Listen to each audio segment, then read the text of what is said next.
Breaking News Kompas TV kembali bersama saya Cindy Permadi. Saudara, belasan orang tewas saat pemusnahan amunisi tak layak pakai di Garut, Jawa Barat pada Senin pagi.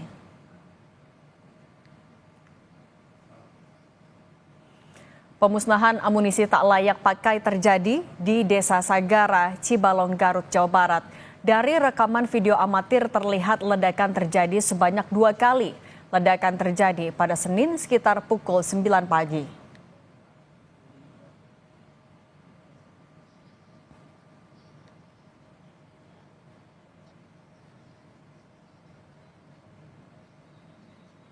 Sebanyak 13 orang meninggal dunia akibat ledakan saat pemusnahan amunisi di Garut, Jawa Barat, Saudara.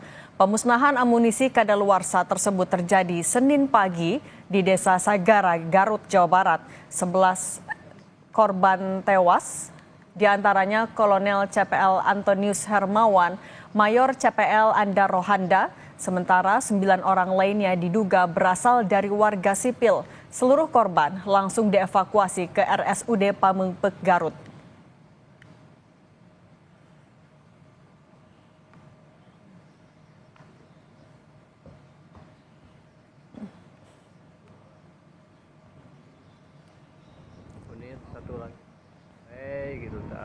Pemusnahan amunisi kadaluarsa tersebut terjadi Senin pagi di Desa Sagara, Garut.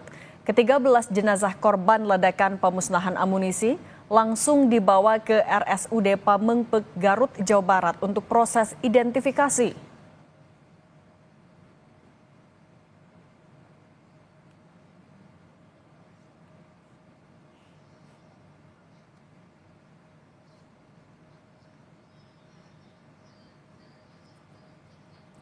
Sejumlah kantong jenazah yang berisi korban ledakan bom di Desa Sagara, Garut, Jawa Barat dibawa ke RSUD Pamengpeuk.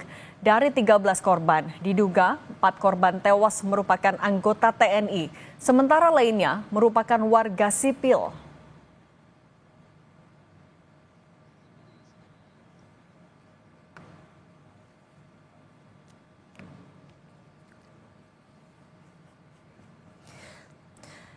Dari pernyataan Kadis Penat Brigjen Wahyu Yudayana, kejadian ini terjadi pada pukul 9.30 pada Senin 13 Mei ketika dilakukan pemusnahan amunisi akhir tidak layak pakai inventaris TNI AD di Desa Sagara, Kecamatan Cibalong, Kabupaten Garut, Jawa Barat.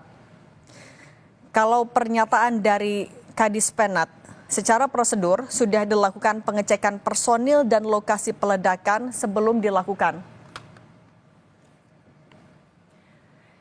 Insiden ledakan yang menewaskan 13 orang setidaknya terjadi di Desa Sagara, Kecamatan Cibalong, Kabupaten Garut, Jawa Barat.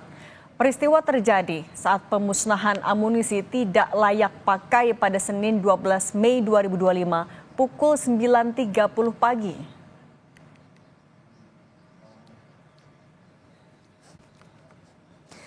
Sebanyak 13 orang tewas, 4 diantaranya merupakan prajurit TNI, dan 9 lainnya merupakan warga sipil. Kembali ke pernyataan dari Kadis Penat dalam press conference-nya tadi, tim penyusun amunisi pemusnahan menyiapkan 2 lubang sumur untuk pemusnahan amunisi yang sudah kadaluarsa atau tidak layak pakai. Kemudian ketika sudah dilakukan, dipastikan aman, dilakukan peledakan di 2 sumur yang sudah diisi dengan amunisi akhir untuk dihancurkan. 2 peledakan pertama berjalan sempurna dan aman. Kemudian di luar 2 sumur yang sudah diisi dan diledakkan tadi, disiapkan ada 1 lubang lagi untuk menghancurkan detonator yang digunakan dalam penghancuran 2 sumur sebelumnya. Namun ketika penyusunan amunisi mengisi lubang itu dengan detonator, di lubang itu terjadi ledakan yang kemudian menyebabkan 13 orang meninggal dunia. 4 di antaranya merupakan prajurit TNI dan 9 lainnya merupakan warga sipil. Seluruh jenazah sudah dievakuasi ke Rumah Sakit Umum Daerah Pamengpeuk yang informasinya tidak begitu jauh dari lokasi. Sekitar 6 km, ke-13 jenazah ini tengah dilakukan identifikasi. Sementara untuk korban luka, kami masih konfirmasi termasuk ke Rumah Sakit Umum Daerah Pamengpeuk yang berada di Garut, Jawa Barat. Evakuasi langsung dilakukan menggunakan ambulans dari lokasi yang berada di Desa Sagara, Kecamatan Cibalong, Kabupaten Garut, Jawa Barat menuju RSUD Pamengpeuk yang jaraknya sekitar 6 km. Kalau tadi pernyataan dari Direktur Utama RSUD Pamengpeuk menyatakan kalau 13 jenazah ini ada yang langsung dibawa ke kamar jenazah, ada pula yang melalui IGD. Kami masih konfirmasi apakah ada korban lain, korban luka yang dirawat, ataupun juga masih ada korban lain yang masih memerlukan perawatan intensif akibat ledakan saat pemusnahan amunisi. TNI tengah melakukan sterilisasi di lokasi yang merupakan lahan milik BKSDA. Lahan ini menurut TNI memang kerap menjadi lokasi pemusnahan amunisi tidak layak pakai atau yang sudah kadaluarsa. Investigasi menyeluruh dilakukan untuk mengecek, menelisik apakah SOP sudah dilakukan secara sempurna atau belum karena 9 orang dari 13 orang yang tewas merupakan warga sipil.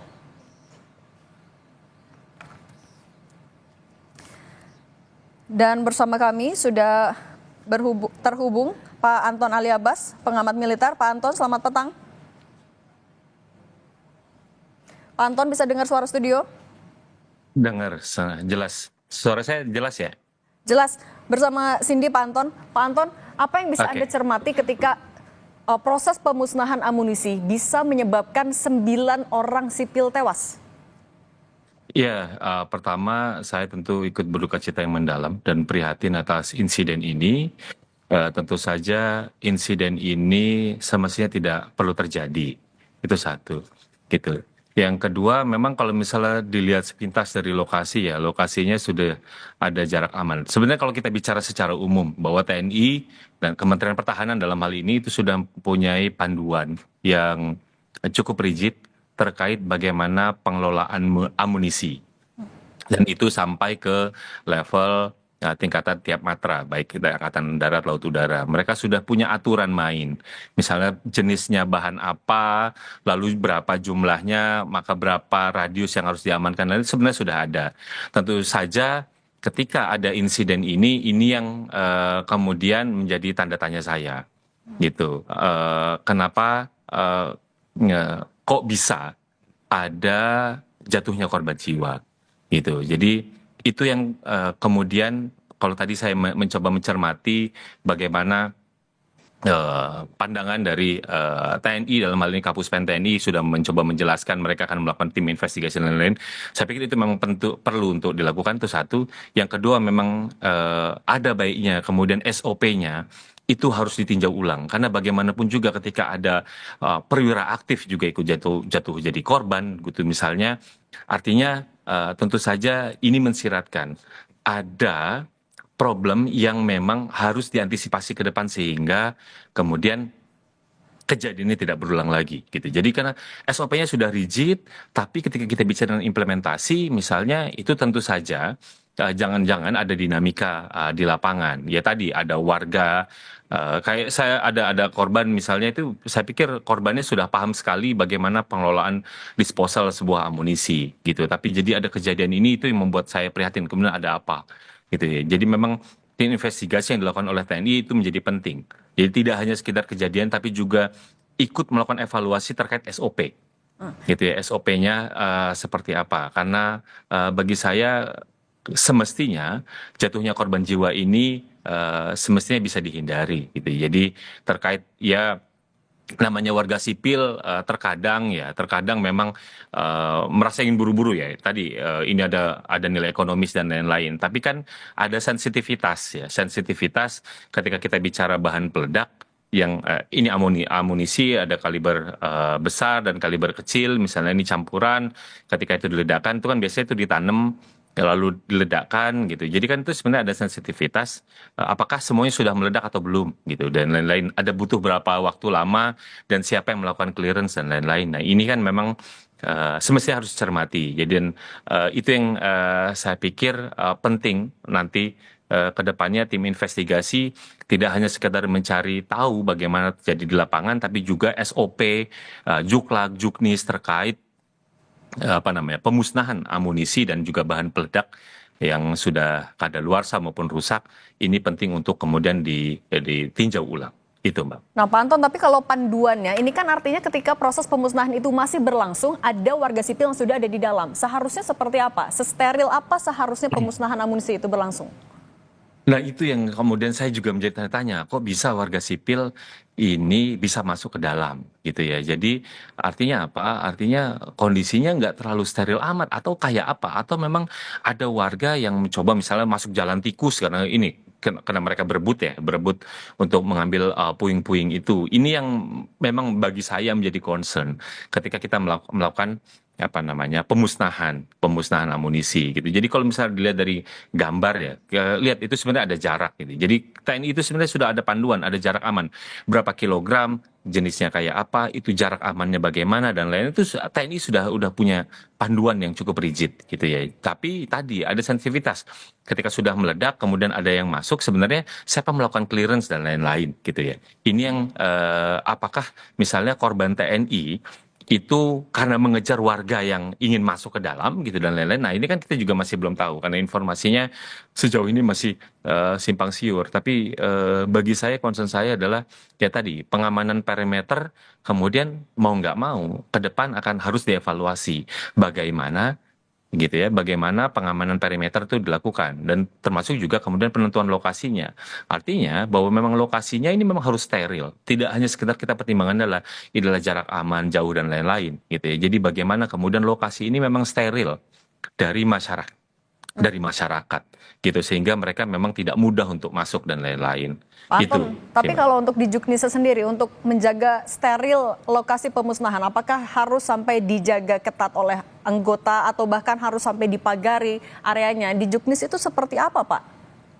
Enggak, kalau ini kayaknya sudah masuk di level lapangan ya, level lapangan tentu saja itu nanti beda-beda setiap ininya ya dalam praktiknya. Tapi memang semestinya memang ini kalau dari beberapa informasi yang saya dapatkan memang ini di tahun lah ini harus ada jarak aman dan lain-lain gitu. Dan lokasinya semestinya kan ini memang sudah dilakukan di lokasi yang tempat aman. Cuma memang kok bisa ada masyarakat yang masuk, nah itu yang menjadi memang tanda tanya. Bagaimana masyarakat bisa mengakses ke arah sana gitu? Apakah mereka lewat jalur tikus atau memang karena mereka sudah memang menonton dan lain-lain. Nah ini yang bagi saya ini urusannya tim investigasi nanti yang akan melakukan penyelidikan lebih lanjut, Mbak.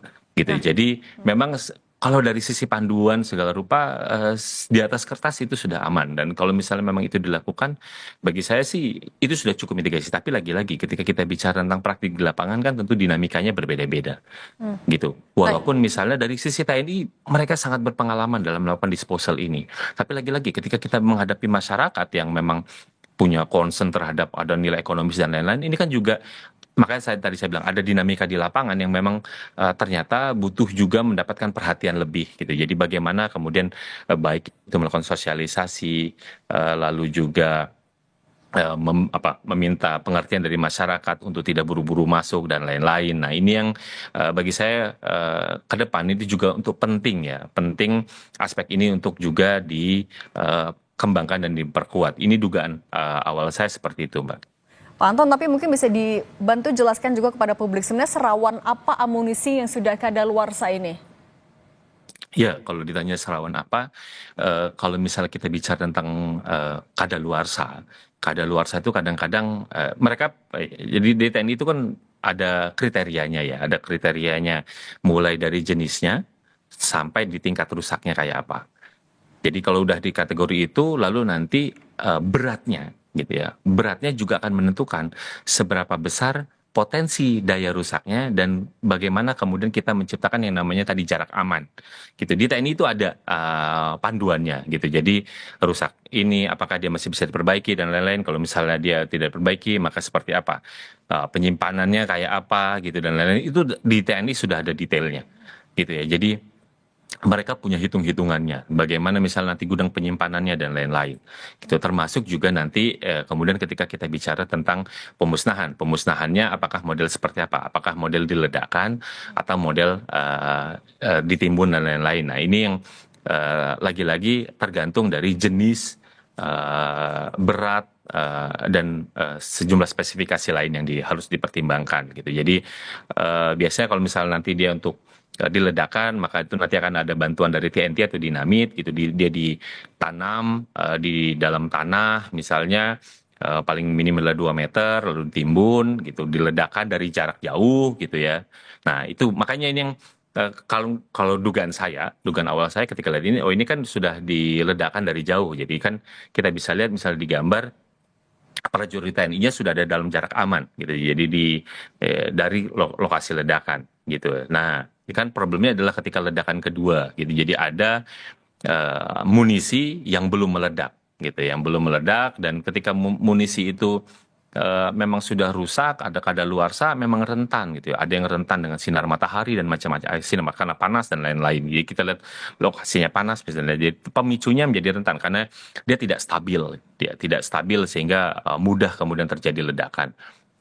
Gitu. Itu yang sebenarnya dari sisi TNI saya yakin sebenarnya prosedurnya sudah rigid, mereka yang melakukan juga sudah berpengalaman, tapi lagi-lagi ketika ada dinamika di lapangan, ini ada masyarakat yang ingin masuk dan lain-lain, apalagi lokasinya luas gitu ya, ada banyak yang spot-spot yang bisa jadi saja misalnya masyarakatnya entah itu bisa nyusup dan lain-lain. Nah ini yang memang dinamikanya menjadi beragam, dan ini yang bagi saya penting untuk ke depan menjadi perhatian lebih bagi TNI dalam rangka pemusnahan amunisi dan bahan peledak. Artinya bisa dilihat ada celah kemungkinan adanya kelalaian di kasus ini, Pak?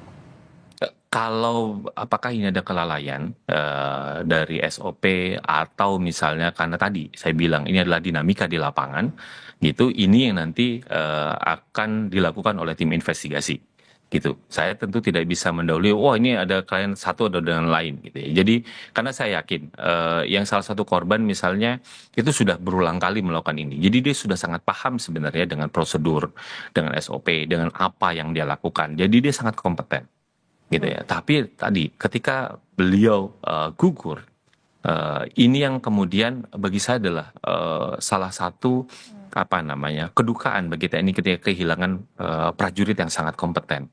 Gitu ya. Karena itulah penting untuk kemudian kita investigasi, bukan sekedar untuk mencari siapa yang salah dan benar, bukan, tapi bagaimana kemudian kita bisa mencegah peristiwa seperti ini tidak terulang kembali.